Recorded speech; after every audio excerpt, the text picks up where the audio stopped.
สวัสดีค่ะคุณผู้ฟังต้อนรับเข้าสู่รายการที่รวบรวมเรื่องราวข่าวสารของ9ราชมงคลในที่นี่ RMUT กับดิฉันอาทิตยาปกทานังรับหน้าที่ดำเนินรายการค่ะพบกันทุกวันพฤหัสบดีทางสถานีวิทยุกระจายเสียงมหาวิทยาลัยเทคโนโลยีราชมงคลธัญบุรี FM 89.5 เมกะเฮิรตซ์ค่ะ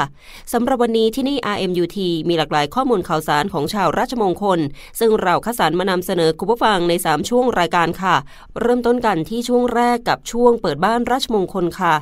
ช่วงเปิดบ้านราชมงคลวันนี้หน่วยงานการศึกษานิวซีแลนด์เผยนักเรียนไทยและนักเรียนต่างชาติสนใจเดินทางไปศึกษาต่อที่ประเทศนิวซีแลนด์เพิ่มสูงขึ้นด้านมหาวิทยาลัยเทคโนโลยีราชมงคลธัญบุรีร่วมกับมหาวิทยาลัยโอทาโกพัฒนาหลักสูตรเร่งรัดสำหรับนักเรียนไทยโดยเฉพาะนิวซีแลนด์ได้ชื่อว่าเป็นศูนย์กลางแห่งการศึกษาอันดับต้นๆของโลกและเป็นเป้าหมายทางการศึกษาของนักเรียนไทยและนักเรียนนานาชาติจากทั่วโลกกว่า100ประเทศเพราะด้วยจุดเด่นของระบบการศึกษานิวซีแลนด์ที่เปิดกว้างทางการศึกษามีมาตรฐานติดอันดับโลกทำงานได้ระหว่างเรียนและหลังจบการศึกษายังสามารถต่อวีซ่าทำงานหลังเรียนจบได้สูงสุดถึง3ปีอีกทั้งยังได้ชื่อว่าเป็นประเทศที่มีความปลอดภัยผู้คนเป็นมิตรสภาพแวดล้อมเหมาะแก่การศึกษาโดยล่าสุดนิวซีแลนด์ได้จัดอันดับเป็นประเทศที่มีความปลอดภัยเป็นอันดับที่2ของโลกจากการจัดอันดับประเทศที่น่าอยู่ที่สุดในโลกประจำปี 2022 ของ CS Global Partners นอกจากนี้การศึกษาของนิวซีแลนด์ยังมีความโดดเด่นด้านหลักสูตรเทคโนโลยีดิจิทัลที่กำลังเป็นที่ต้องการของตลาดแรงงานโลกและตอบโจทย์คนรุ่นใหม่ไม่ว่าจะเป็นหลักสูตรการพัฒนา AI หลักสูตรการสร้างเกมเทคโนโลยีแฟชั่นดิจิทัลออกแบบเทคโนโลยีดิจิทัลวิทยาศาสตร์สุขภาพด้านสุขภาพดิจิทัลนักวิทยาศาสตร์ข้อมูลและการตลาดดิจิทัลโดยนายกรานแม็กเฟอร์สันประธานเจ้าหน้าที่บริหารหน่วยการศึกษานิวซีแลนด์ประเทศนิวซีแลนด์เปิดเผยว่าตลาดการศึกษานิวซีแลนด์ในภูมิภาคเอเชียมีศักยภาพการเติบโตสูงโดยประเทศที่เป็นกลุ่มเป้าหมายของนิวซีแลนด์ในการดึงดูดนักเรียนต่างชาติให้มาศึกษาในประเทศในนิวซีแลนด์5อันดับประเทศในทวีปเอเชียที่ส่งนักเรียนไปศึกษาต่อในประเทศนิวซีแลนด์ได้แก่จีนอินเดียเกาหลีใต้เวียดนามและไทยอยู่อันดับที่5โดยจากข้อมูลเดือนตุลาคม 2565 มีจำนวนนักเรียนต่างชาติที่ถือวีซ่านักเรียนที่ยังไม่หมดอายุในประเทศนิวซีแลนด์ทั้งสิ้น 16,959 คนจากทั้งหมด126ประเทศในจำนวนนี้มีนักเรียนไทย840คนจากข้อมูลของหน่วยงานการศึกษานิวซีแลนด์สถานทูตนิวซีแลนด์ประจำประเทศไทยระบุปัจจุบันมีนักเรียนไทยให้ความสนใจลงทะเบียนไปศึกษาต่อที่ประเทศนิวซีแลนด์แนวโน้มเพิ่มสูงขึ้นกว่า 25% เมื่อเทียบกับจำนวนนักเรียนไทยที่ถือวีซ่านักเรียนที่ยังไม่หมดอายุในประเทศนิวซีแลนด์ในช่วงเดือนกรกฎาคม 2565 และยังมีแนวโน้มเพิ่มสูงขึ้นเรื่อยๆภายหลังจากการเปิดประเทศของนิวซีแลนด์เมื่อวันที่1สิงหาคมที่ผ่านมาโดยนักเรียนไทยส่วนใหญ่กว่า 47% ที่ลงทะเบียนไปเรียนที่นิวซีแลนด์นั้นไปเรียนในระดับมัธยมศึกษาซึ่งเป็นระดับการศึกษาที่นักเรียนไทยสนใจไปเรียนต่อนิวซีแลนด์มากที่สุดรองลงมาคือโรงเรียนสอนภาษาอังกฤษและระดับอุดมศึกษาทั้งนี้การศึกษานิวซีแลนด์มุ่งส่งเสริมความร่วมมือการศึกษาระหว่างประเทศและเชื่อมโยงกับสถาบันการศึกษาของไทยอย่างต่อเนื่องทั้งในระดับโรงเรียนมัธยมศึกษาและระดับอุดมศึกษาร่วมกับสถาบันการศึกษาของไทยทางภาครัฐและเอกชนอาทิโครงการความร่วมมือกับมหาวิทยาลัยเทคโนโลยีราชมงคลธัญบุรีหรือ RMUTT และมหาวิทยาลัยโอทาโกประเทศนิวซีแลนด์ร่วมกันพัฒนาหลักสูตรเตรียมความพร้อมปริญญาตรีไฮบริดนิวซีแลนด์เพิ่มโอกาสให้นักเรียนไทยสามารถต่อปริญญาตรีแบบไฮบริดกับมหาวิทยาลัยระดับโลกของนิวซีแลนด์โดยรองศาสตราจารย์ดร.สมหมายผิวสะอาดอธิการบดีมหาวิทยาลัยเทคโนโลยีราชมงคลธัญบุรีเปิดเผยว่าโครงการความร่วมมือระหว่าง RMUTT กับมหาวิทยาลัยโอทาโกเป็นการร่วมกันพัฒนาหลักสูตรเร่งรัดสำหรับนักเรียนไทยโดยเฉพาะเป็นหลักสูตรปรับพื้นฐานด้านธุรกิจ Business Foundation Studies โปรแกรมหลักสูตรเรียนเตรียมปริญญาตรีปี1นิวซีแลนด์หลักสูตรเรียนเตรียมปริญญาปี1นิวซีแลนด์ที่ประเทศไทย8เดือนเทียบเท่าป.ตรีปี1หลังจบหลักสูตรเร่งรัดแล้วสามารถเรียนจบป.ตรีนิวซีแลนด์ได้ใน3ปีซึ่งจะช่วยเพิ่มโอกาสให้นักเรียนไทยสามารถสำเร็จการศึกษาในระดับปริญญาในนิวซีแลนด์ได้เร็วขึ้น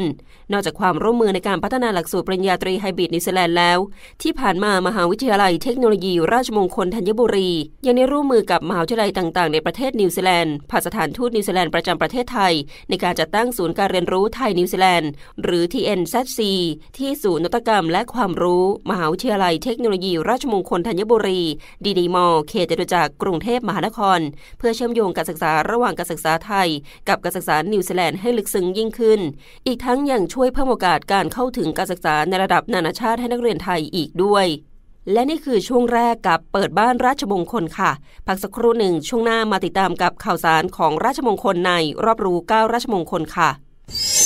เปิดมิติใหม่แห่งโลกการศึกษากับนักปฏิบัติมืออาชีพในทุกศาสตร์ทุกสาขาวิชามหาวิทยาลัยเทคโนโลยีราชมงคลธัญบุรีเปิดรับสมัครนักศึกษาคลิกสมัครที่ www.oreg.rmutt.ac.th สอบถามโทร 02-549-3613-5 มาสร้างความเป็นมืออาชีพด้วยกันนะคะที่นี่ RMUT ในช่วงที่2ของรายการกับรอบรู้9ราชมงคลค่ะคณะเทคโนโลยีคกรรมศาสตร์มหาวิทยาลัยเทคโนโลยีราชมงคลพระนครสาธิตการทำขนมไทยในการประชุมเอเปก 2022 ติดตามการรายงานข่าวจากคุณณัฐวุฒิเศรษฐ์กำปังสื่อสารองค์การราชมงคลพระนครค่ะคณะเทคโนโลยีคกรรมศาสตร์มหาวิทยาลัยเทคโนโลยีราชมงคลพระนครได้รับเกียรติจากบริษัท NCC Management จำกัดให้เป็นส่วนหนึ่งของพันธมิตรในการส่งมอบศักยภาพแห่งความเป็นไทยสู่มือผู้นำโลกในการประชุมความร่วมมือทางเศรษฐกิจในเอเชียแปซิฟิกครั้งที่ 29 หรือเอเปก 2022 จัดแสดงสาธิตอาหารและขนมไทยงานหัตถศิลป์จากวัสดุธรรมชาติเพื่อแสดงอัตลักษณ์ของความเป็นไทยด้านคกรรมศาสตร์ในการนี้คณาจารย์และนักศึกษาสาขาวิชาอาหารและโภชนาการจัดแสดงสาธิตขนมไทยเพื่อประชาสัมพันธ์ข้อมูลด้านศิลปวัฒนธรรมอันทรงคุณค่าแก่ผู้เข้าร่วมประชุมโดยมีสำนักข่าวทั้งไทยและต่างประเทศและผู้เข้าร่วมประชุมให้ความสนใจจำนวนมากพร้อมเปิดให้แขกผู้ร่วมงานได้ลองชิมขนมต่างๆแบบฉบับไทยแท้เช่นขนมเบื้องขนมลูกชุบโดยอาจารย์นิจการกลับดีหัวหน้างานสื่อสารองค์กรคณะเทคโนโลยีคกรรมศาสตร์มหาวิทยาลัยเทคโนโลยีราชมงคลพระนครเปิดเผยว่าคณะเทคโนโลยีคกรรมศาสตร์เป็นต้นตำรับและเชี่ยวชาญด้านการฆากรรมไม่ว่าจะเป็นด้านอาหารไทยอาหารสากลงานผ้างานประดิษฐ์งานหัตถศิลป์ต่างๆโดยมีจุดแข็งของความเป็นไทยดั้งเดิมในทุกด้านทางมหาวิทยาลัยได้รับเกียรติในการนำเสนอความเป็นไทยด้านนี้สู่สายตานานาชาติอาหารไทยที่นำเสนอได้รับความสนใจจากผู้ร่วมงานทั้งไทยและต่างชาติอย่างมากโดยต่างให้ความสนใจทั้งรูปร่างหน้าตาสีสันและรสชาติของอาหารซึ่งทางมหาวิทยาลัยมีความภูมิใจที่ได้มีโอกาสมานำเสนอเอกลักษณ์ความเป็นไทยในครั้งนี้ณัฐวุฒิเศรษฐ์กำปังสื่อสารองค์การราชมงคลพระนครรายงาน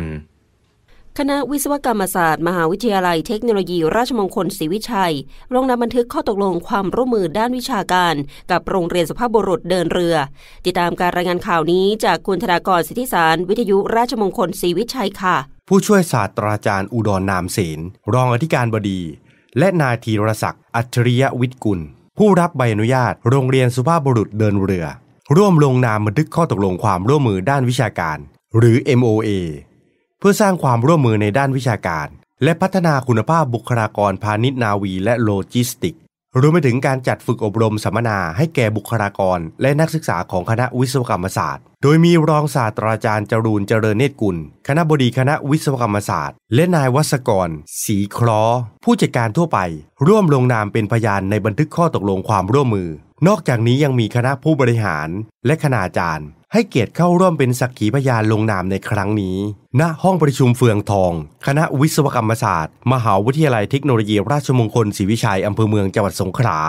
โดยบันทึกข้อตกลงความร่วมมือด้านวิชาการระหว่างคณะวิศวกรรมศาสตร์มหาวิทยาลัยเทคโนโลยีราชมงคลศรีวิชัยกับโรงเรียนสุภาพบุรุษเดินเรือเป็นการสร้างความร่วมมือระหว่างภาครัฐและภาคเอกชนในการพัฒนายกระดับพาณิชย์นาวีและโลจิสติกส์ไทยให้มีการแลกเปลี่ยนการใช้งานสถานที่และอุปกรณ์ในการเรียนการสอน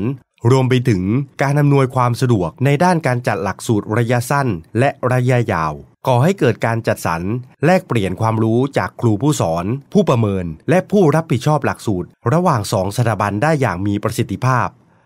ธนากรสิทธิสารวิทยุราชมงคลศรีวิชัยรายงาน ไปต่อกันที่มหาวิทยาลัยเทคโนโลยีราชมงคลอีสานจัดอบรมเชิงปฏิบัติการพื้นฐานระบบอานัสสัญญาณให้กับพลทหารหลังปลดประจำการกองทัพภาคที่2มุ่งต่อยอดศึกษาต่อปริญญาตรีด้านระบบรางติดตามรายงานจากคุณวรพรนามบุตรงานประชาสัมพันธ์และเผยแพร่มหาวิทยาลัยเทคโนโลยีราชมงคลอีสานค่ะวันที่15และ16พฤศจิกายน2565มหาวิทยาลัยเทคโนโลยีราชมงคลอีสานโดยคณะระบบรางและการขนส่งจัดการอบรมเชิงปฏิบัติการพื้นฐานระบบอานัสสัญญาณให้แก่พลทหารหลังปลดประจำการของกองทัพภาคที่2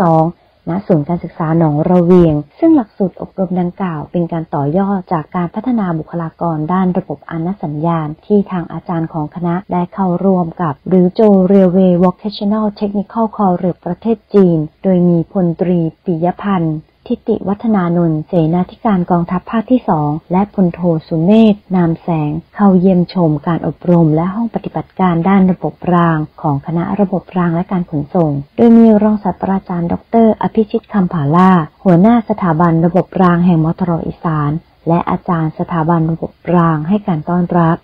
ทั้งนี้การอบรมดังกล่าวมีวัตถุประสงค์เพื่อเป็นการแนะแนวทางด้านอาชีพและสร้างโอกาสต่อยอดไปสู่การเรียนระดับปริญญาตรีด้านระบบรางกับมทร.อีสานของพลทหารหลังปลดประจำการทั้งยังเป็นการให้บริการวิชาการของอาจารย์มทร.อีสานซึ่งมีความรู้ความเชี่ยวชาญและผ่านการอบรมกับวิทยาลัยที่มีความเชี่ยวชาญทางด้านระบบรางของจีนซึ่งจะนำเนื้อหาจากการอบรมมาพัฒนาต่อยอดเป็นหลักสูตรการสอนการฝึกอบรมได้อย่างมีประสิทธิภาพและถ่ายทอดสู่ผู้สนใจต่อไปวราพรนามบุตรงานประชาสัมพันธ์และเผยแพร่มทร.อีสานรายงานด้านมหาวิทยาลัยเทคโนโลยีราชมงคลล้านนาเตรียมพร้อมจัดกิจกรรมเดินวิ่งการกุศล RMUTL Run 2023 ชิงถ้วยพระราชทานในโอกาสวันคล้ายวันสถาปนามหาวิทยาลัยครบรอบ18ปีติดตามรายงานข่าวจากคุณธนิตรีธนรัตนาพิมลกุลวิทยุราชมงคลล้านนาค่ะมหาวิทยาลัยเทคโนโลยีราชมงคลล้านนาจัดงานแถลงข่าวการจัดกิจกรรมเดินวิ่งการกุศล RMUTL Run 2023 ชิงถ้วยพระราชทานสมเด็จพระกนิษฐาธิราชเจ้ากรมสมเด็จพระเทพรัตนราชสุดาสยามบรมราชกุมารีเมื่อวันที่17พฤศจิกายน2565ที่มทร.ล้านนาผู้ช่วยศาสตราจารย์สมเกียรติวงศ์พาณิชย์รองอธิการบดีฝ่ายบริหารเปิดเผยว่ามหาวิทยาลัยเทคโนโลยีราชมงคลล้านนาจะจัดกิจกรรมเดินวิ่งเพื่อการกุศล RMUTL Run 2023 ชิงถ้วยพระราชทานในวันอาทิตย์ที่22มกราคม2566ณสนามกีฬาสมโพธิเชียงใหม่700ปีจังหวัดเชียงใหม่เพื่อน้อมสำนึกในพระมหากรุณาธิคุณของสมเด็จพระกนิษฐาธิราชเจ้ากรมสมเด็จพระเทพรัตนราชสุดาสยามบรมราชกุมารีในการเสด็จพระราชดำเนินแทนพระองค์ไปพระราชทานปริญญาบัตรแก่ผู้สำเร็จการศึกษาจากมทร.ล้านนาเป็นประจำทุกปีอีกทั้งเพื่อเป็นการเฉลิมฉลองเนื่องในโอกาสครบรอบ18ปีวันคล้ายวันสถาปนามหาวิทยาลัยและเป็นการส่งเสริมให้บุคลากรนักศึกษาและประชาชนทั่วไปได้ออกกำลังกายโดยเงินรายได้จากการจำหน่ายบัตรเดินวิ่งหลังหักค่าใช้จ่ายนำทุนเกล้าทุนกระหม่อมถวายสมเด็จพระกนิษฐาธิราชเจ้ากรมสมเด็จพระเทพรัตนราชสุดาสยามบรมราชกุมารีโดยเสด็จพระราชกุศลตามพระราชอัธยาศัยสำหรับการสมัครแบ่งออกเป็น2ประเภทคือมินิมาราธอนระยะทาง 11.5 กิโลเมตรค่าสมัคร500 บาทประเภทเดินวิ่งเพื่อสุขภาพระยะทาง 4.6 กิโลเมตรค่าสมัคร450 บาทและประเภท VIP ค่าสมัคร 1,500 บาทผู้ชนะเลิศประเภท Overall ทั้งชายและหญิงจะได้รับถ้วยรางวัลพระราชทานสมเด็จพระกนิษฐาธิราชเจ้ากรมสมเด็จพระเทพรัตนราชสุดาสยามบรมราชกุมารีผู้สนใจสามารถสมัครได้ที่เว็บไซต์ run.rmutl.ac.th เปิดรับสมัครตั้งแต่บัดนี้จนถึงวันที่25ธันวาคม2565สอบถามรายละเอียดเพิ่มเติมได้ที่โทรศัพท์062-032-4747หรือเพจ Facebook RMUTL Run ธริตีธนรัตนพิมลกุลวิทยุราชมงคลล้านนารายงานและทิ้งท้ายกับมหาวิทยาลัยเทคโนโลยีราชมงคลธัญบุรีเตรียมจัดงานเดินวิ่งการกุศล45ปีราชมงคลธัญบุรี Cross Country Half Marathon 2021 3 ธันวาคมนี้ชิงโล่รางวัลและรับเหรียญที่ระลึกติดตามการรายงานข่าวจากคุณดาริสาตระกูลเง็กวิทยุราชมงคลธัญบุรีค่ะ มหาวิทยาลัยเทคโนโลยีราชมงคลธัญบุรีเตรียมจัดงานเดินวิ่งการกุศล45 ปีราชมงคลธัญบุรี Cross Country Half Marathon 2021 วันเสาร์ที่ 3 ธันวาคม 2565 ใน 3 ประเภทคือ 1. เดินวิ่งเพื่อสุขภาพระยะทาง 3 กิโลเมตร 2. วิ่ง Cross Country มินิมาราธอนระยะทาง 11 กิโลเมตร 3. วิ่ง Cross Country Half Marathon ระยะทาง 21 กิโลเมตร ชิงถ้วยรางวัลอันดับ 1 Overall ชายหญิงในประเภทวิ่ง Cross Country Half Marathon ชิงโล่รางวัลอันดับที่ 1-5 ในประเภทวิ่ง Cross Country Mini Marathon และวิ่ง Cross Country Half Marathon และนักวิ่งที่เข้าเส้นชัยทุกคนจะได้รับเหรียญที่ระลึกโดยมีเส้นทางเดินวิ่งมหาวิทยาลัยเทคโนโลยีราชมงคลธัญบุรีสระเก็บน้ำพระราม 9 อันเนื่องมาจากพระราชดำริอพวช.เทคโนธานีคลอง 5 ลงทะเบียนรายงานตัวณร้านอนันตรังสรรค์และหอประชุมมหาวิทยาลัยเทคโนโลยีราชมงคลธัญบุรีคลอง 6 จังหวัดปทุมธานีเวลา 4:50 นาทีโดยประมาณติดตามรายละเอียดเพิ่มเติมได้ที่ www.run.rmutt.ac.th และ Facebook Fanpage RMUTT Walk Run ดาริสาตระกุลเยกทีมข่าววิทยุราชมงคลธัญบุรีรายงานค่ะและนี่คือทั้งหมดในช่วงรอบรู้9ราชมงคลค่ะพักสักครู่ช่วงหน้าติดตามข่าวสารงานวิจัยกับทางเลือกใหม่ของคนรักแมวกับผลิตภัณฑ์ต้นแบบทรายแมวค่ะถึงเวลาเปิดประสบการณ์ด้านภาษาอังกฤษเพื่อการสื่อสาร It's time to explore new way of learning English for communication ภาษาอังกฤษในอุตสาหกรรมการบิน May I see your boarding pass please Now sit back relax and enjoy the flight ภาษาอังกฤษเพื่อการท่องเที่ยว We had like to give you a warm welcome to City of Angkor และภาษาอังกฤษในงานบริการโรงแรม How may I best assist you We hope you enjoy the stay at our hotel เสริมทักษะการเรียนรู้เพิ่มเติมกับเราได้ที่คณะศิลปศาสตร์ราชมงคลธัญบุรี www.larts.rmutt.ac.th ที่นี่ RMUT ในช่วงสุดท้ายของรายการกับข่าวสารงานวิจัยค่ะข่าวสารงานวิจัยในวันนี้ขอนำเสนอข่าวสารอาจารย์นักวิจัยคณะวิศวกรรมศาสตร์มหาวิทยาลัยเทคโนโลยีราชมงคลธัญบุรีนำเศษไผ่เหลือทิ้งจากงานหัตถกรรมกลุ่ม OTOP สร้างต้นแบบผลิตภัณฑ์ทรายแมวทางเลือกใหม่ของคนรักแมวดูดซับน้ำและเก็บกลิ่นได้ดีไม่ทำลายสิ่งแวดล้อม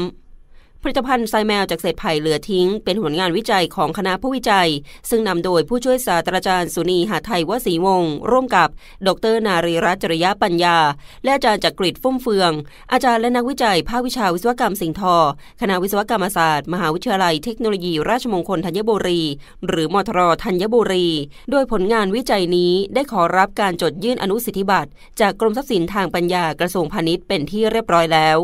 ผู้ช่วยศาสตราจารย์สุนีได้กล่าวถึงจุดเริ่มต้นของทรายแมวจากเศษไผ่เหลือทิ้งซึ่งมาจากโจทย์ใหญ่ในการผลิตงานหัตถกรรมของกลุ่ม OTOP ต่างๆจะมีขยะหรือของเสียส่วนหนึ่งที่เกิดขึ้นระหว่างกระบวนการผลิตมากมายเช่นเศษไผ่ท้องไผ่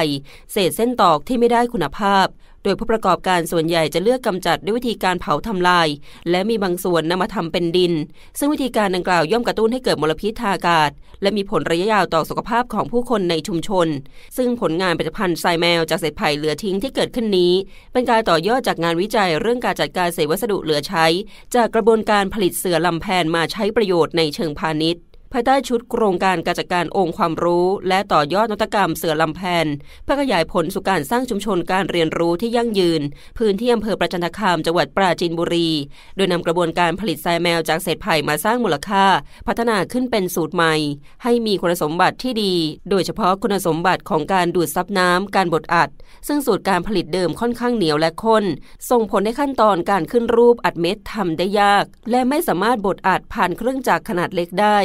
ผลงานวิจัยดังกล่าวนี้เป็นการสร้างต้นแบบผลิตภัณฑ์ที่แปรรูปเศษไม้ไผ่เหลือทิ้งจากกระบวนการการผลิตให้เป็นผลิตภัณฑ์ใหม่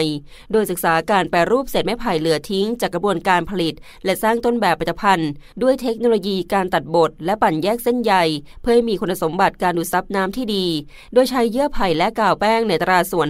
5:1 แล้วคลุกเคล้าให้เข้ากันจากนั้นนำไปอัดเม็ดด้วยเครื่องอัดขนาดเล็กแล้วนำไปตากหรืออบให้แห้งสนิทขณะที่วิธีการใช้ทรายแมวผู้ เลี้ยงแมวสามารถนำผลิตภัณฑ์ทรายแมวจากเศษไผ่เทลงในกระบะหรือภาชนะรองรับการขับถ่ายของแมวได้เช่นเดียวกับทรายแมวทั่วไป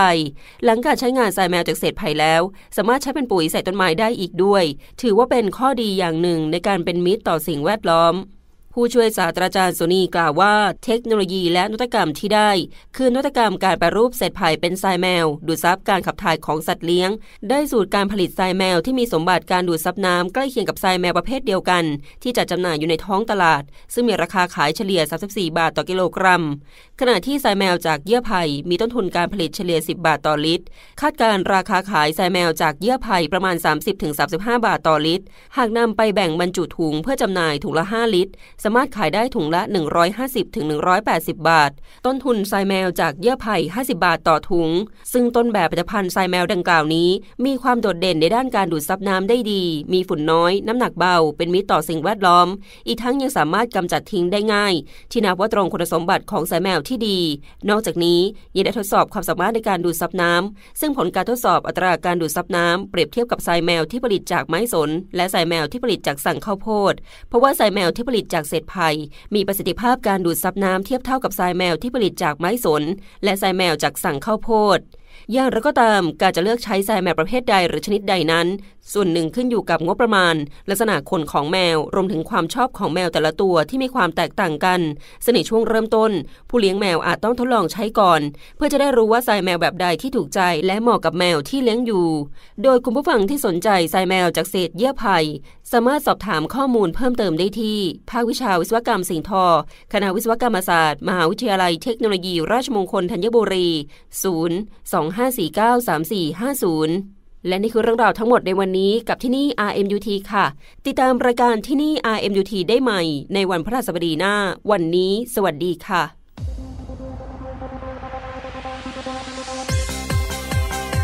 สถานีวิทยุกระจายเสียงมหาวิทยาลัยเทคโนโลยีราชมงคลธัญบุรีภูมิใจเสนอรอบรู้สนุกคิดกับองค์การพิพิธภัณฑ์วิทยาศาสตร์แห่งชาติโดยอพวช.